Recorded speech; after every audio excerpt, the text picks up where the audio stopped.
जो भगवान जिसे पार लगाते हैं, आज केवट ने सोचा आज प्रभु बढ़िया तरीके से हाथ में आए हैं, अब तो कुछ ना कुछ करना पड़ेगा। और ये सोच के कहा प्रभु मैं आपको पार तो करा दूंगा, पर एक समस्या है। मैंने सुना है कि आपके पांव से एक पत्थर की शिला स्त्री बन गई, और मेरी जो नाव है वो तो लकड़ी की है, और उस लकड़ी की नाव में पता नहीं कितनी लकड़ी लगी हुई है। अगर आपका पांव पड़ गया, आपके चरण की रज धूल अगर इससे लग गई तो ये तो पता नहीं कितनी स्त्रियां बन जाएगी। मैं तो एक ही का भरण पोषण नहीं कर पा रहा हूं, तो इतनियों का कैसे करूंगा।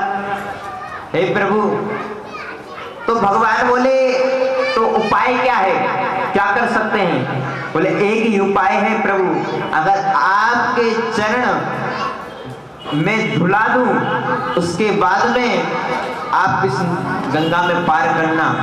लक्ष्मण जी को थोड़ा गुस्सा सा आया, ये क्या है? अरे पार होना तो कराना हो तो करा दो, नहीं तो जाओ, हम तो दूसरी नाव ढूंढ लेंगे, एक ही नाविक थोड़ी है। और केवट जानता था कोई और नाविक तो है नहीं, कहा जाओ जाओ जाओ, ढूंढा नाविक, मैं जब तक यहीं पे बैठा हुआ हूँ, अगर आपको मेरी बात समझ में आ जाए तो वापस आ जाना। राम जी ने कहा लक्ष्मण थोड़ी शांत रहो, हर जगह तीर और तलवार का काम नहीं होता है। जैसे सुई से कपड़े को सिला जाता है, सुई का काम सुई करती है, तलवार का काम तलवार करती है।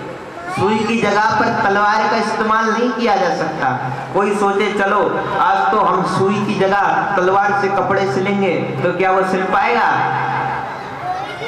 राम जी ने कहा अरे थोड़ा बहुत शांत रहो। कहा केवट अगर तुम पांव धुलाना चाहते हो तो धो लो।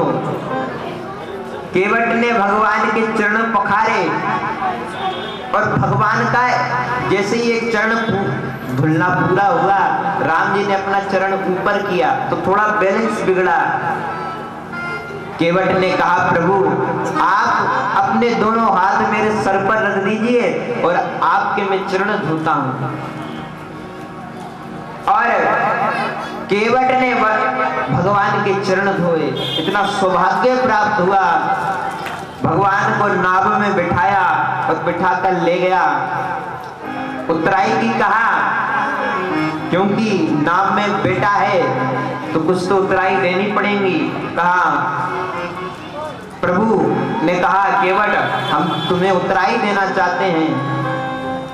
जो ही कहा उतराई देना चाहते हैं, केवट ने कहा प्रभु मुझे उतराई नहीं चाहिए।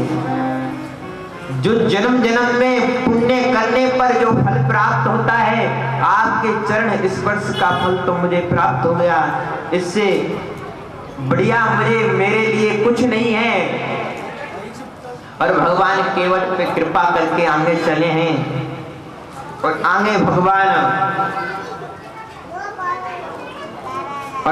चले हैं भगवान केवट से प्रार्थना करके, और ऋषि मुनियों से मिलते जा रहे हैं। जंगलों में जो ऋषि मुनि बैठे हुए हैं, क्योंकि भगवान के जो ज्यादातर भक्त हैं वो ऋषि मुनि हैं, और वो तो जंगलों में रहते हैं। भगवान ने सोचा अगर मैं राज्य में रहूंगा तो इतने ऋषि मुनियों से कैसे मिल पाऊंगा, मेरे भक्तों को दर्शन नहीं दे पाऊंगा, इसलिए मैं जंगल में चलता हूँ। और जंगल में जाकर के, वन में जाकर के ऋषियों को भी, उनकी नेत्रों को भी सफल कर दूं। भगवान ऋषि मुनियों से मिलते हुए गए, और आगे जाके भगवान ने पंचवटी पे जाकर के कुटिया बनाई है। वहां पर रावण की बहन जिसका नाम था सुपनखा, जब राम जी को देखा तो मन में आया कि ये तो मेरे पति होने चाहिए। जब पूरा श्रृंगार करके सुंदरी बन के भगवान के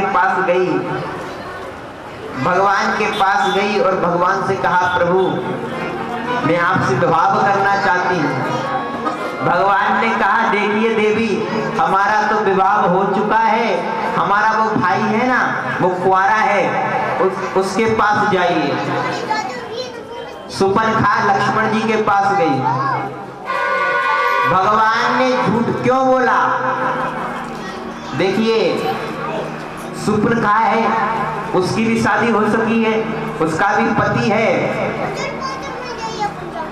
पर उसका जो पति है वो अभी इस वक्त हाजिर नहीं है। उसी प्रकार लक्ष्मण जी की पत्नी भी यहाँ पे हाजिर नहीं है।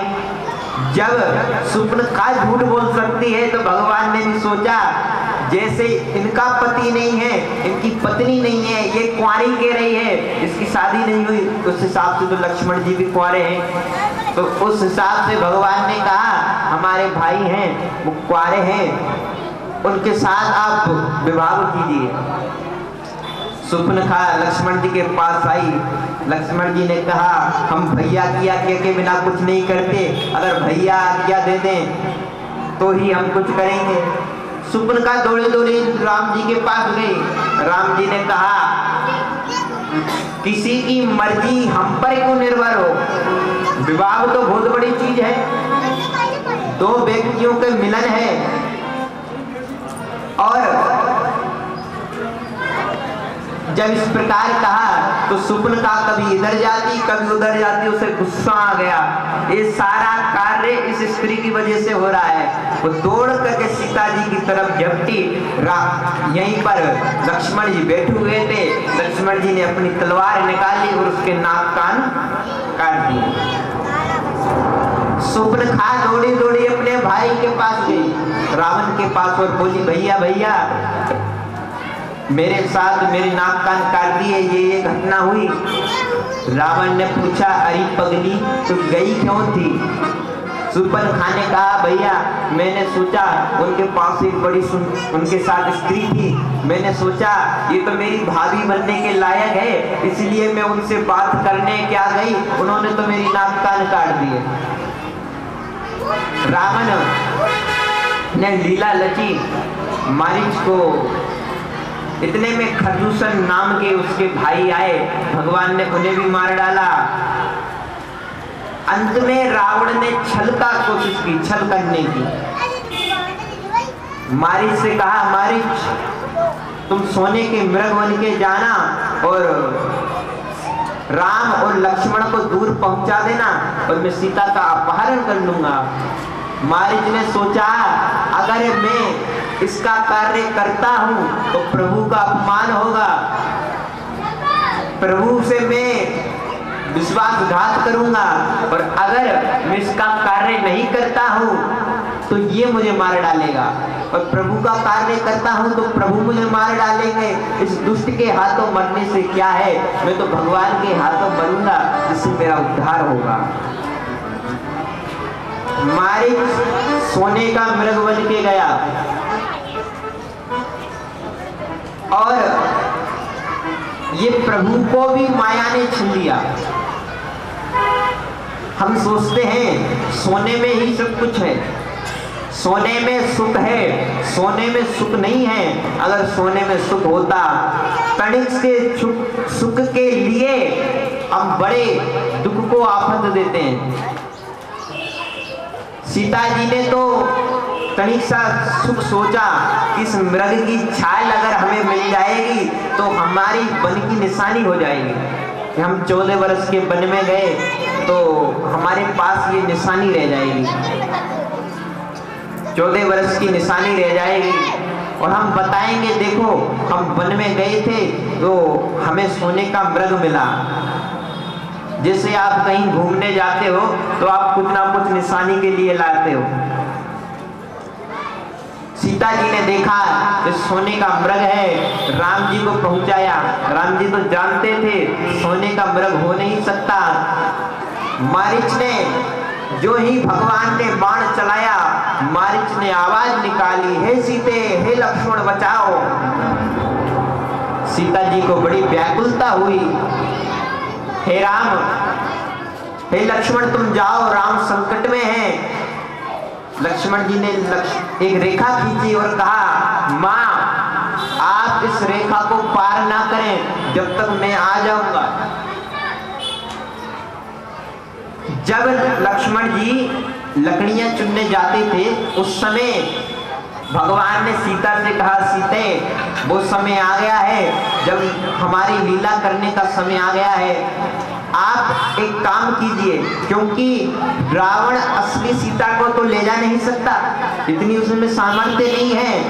भगवान ने अग्निदेव को प्रकट किया और कहा, हे सीते तुम अग्निदेव के साथ चली जाओ। उस सीता की परछाई बाहर आ गई, क्योंकि अग्निदेव सीता जी के सुसर हैं, क्योंकि यज्ञ किया था उसमें से अग्निदेव प्रकट हुए, खीर का कटोरा दिया था, उस हिसाब से अग्निदेव राम जी के पिता हैं और बेटी सुसर के ससुराल अपने मायके में ही जाती है। और जो परछाई थी उसे लिया, रावण आया साधु का भेष बना करके और कहा, हमें भिक्षा दीजिए। सीता बाहर आई और बाहर आई जो ही रावण ने अपना असली भेष बताया तो सीता को पुष्पक विमान में बिठा करके ले गया। जब जो ही ले जाने लगा उसी समय जटायु नाम का एक पक्षी आया, रावण से युद्ध करने लगा। उसने चंद्रहास खड़ग से उसका एक पर काटा और वो जमीन पर जाकर के गिर गया। देखिए, जब द्रौपदी को भरी सभा में अपमानित किया जा रहा था उस समय भीष्म पितामह जैसे बड़े बड़े व्यक्ति नहीं बोले, और जब सीता का अपहरण किया जा रहा था तो उस समय जटायु नाम का पक्षी रावण से युद्ध करने आ गया। वो जानता था मुझ में इतनी सामर्थ्य नहीं है कि मैं रावण से युद्ध जीत सकूं, फिर भी उसने प्रयास किया। इसीलिए इसको जटायु पक्षी धन्य है, वो जटायु पक्षी बड़ा है। और जब विष्णु पितामह को बाण लगे तो भगवान ने पितामह को दर्शन दिए, न कि अपनी गोद में सर रखा। और जब जटायु की मृत्यु हुई तो भगवान ने अपनी गोद में सर रखा और प्रभु के दर्शन करते करते उसके प्राण निकले। वो जटायु कितना धन्य होगा। गलत कार्य को आप में रोकने की क्षमता नहीं है तो भी आप उसे रोकने का प्रयास कीजिए। अगर एक बार एक जंगल में आग लगी, सारे जानवर भागने लगे, भागो यहाँ से। एक छोटी सी चिड़िया आई, नदी में से पानी लिया और आग में डालने लगी। जानवर देख के हंसने लगे, अरे तुम इतनी सी छोटी सी हो, इतनी बड़ी आग को तुम अग्नि को बुझा सकती हो? हाँ, हम हाथी जैसे और जानवर इतने बड़े बड़े प्रयास करें तो कुछ हो सकता है। चिड़िया ने छोटा सा जवाब दिया, जब इस जंगल का इतिहास लिखा जाएगा तो मेरा नाम आगे बुझाने वालों में से आएगा और तुम्हारा नाम भागने वालों में आएगा। इसीलिए आप गलत कार्य को रोक नहीं सकते तो प्रयास कीजिए, और फिर भी ना रोके तो वहां से चले जाइए। पर